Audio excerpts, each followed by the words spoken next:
Many domestic dogs experience irritation and discomfort with their anal sacs.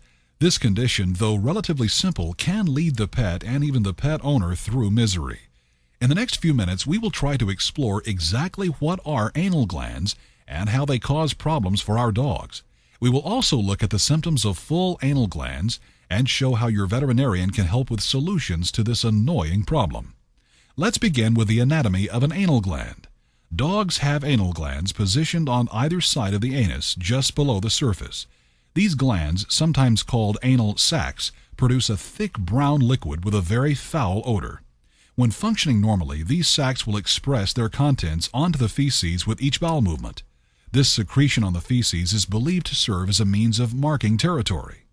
Dogs will commonly use urine and feces to scent mark.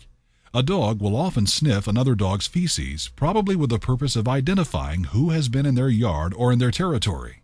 This unique system for marking territory does not always function properly.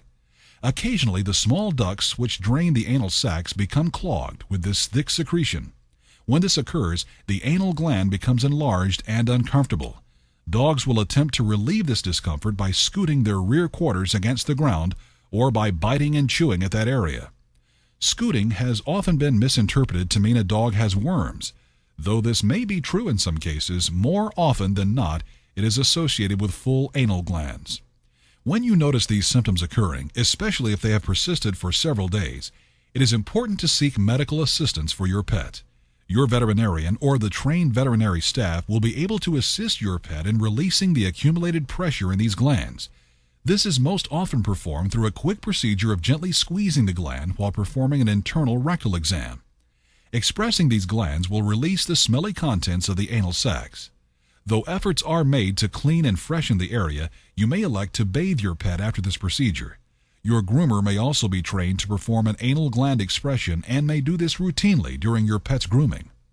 Your veterinarian will assess your dog's condition to determine if other treatment is necessary. Occasionally, anal glands become infected and will need much more aggressive treatment. This can be as severe as a draining abscess through the surrounding skin. After a thorough evaluation, your veterinarian will determine the best treatment for your dog, which sometimes includes a surgical procedure to clear up any infections. In closing, you may be wondering if there is a way to avoid your pet's problem with anal glands. Though no one understands why some dogs are more affected than others, early attention to symptoms will certainly eliminate some of the more serious complications, such as infection. Those pets that suffer from chronic problems with their anal glands may benefit from an elective surgery that removes both anal glands. This delicate operation is not for every dog, but your veterinarian can help you decide if your dog may be a good candidate for this procedure.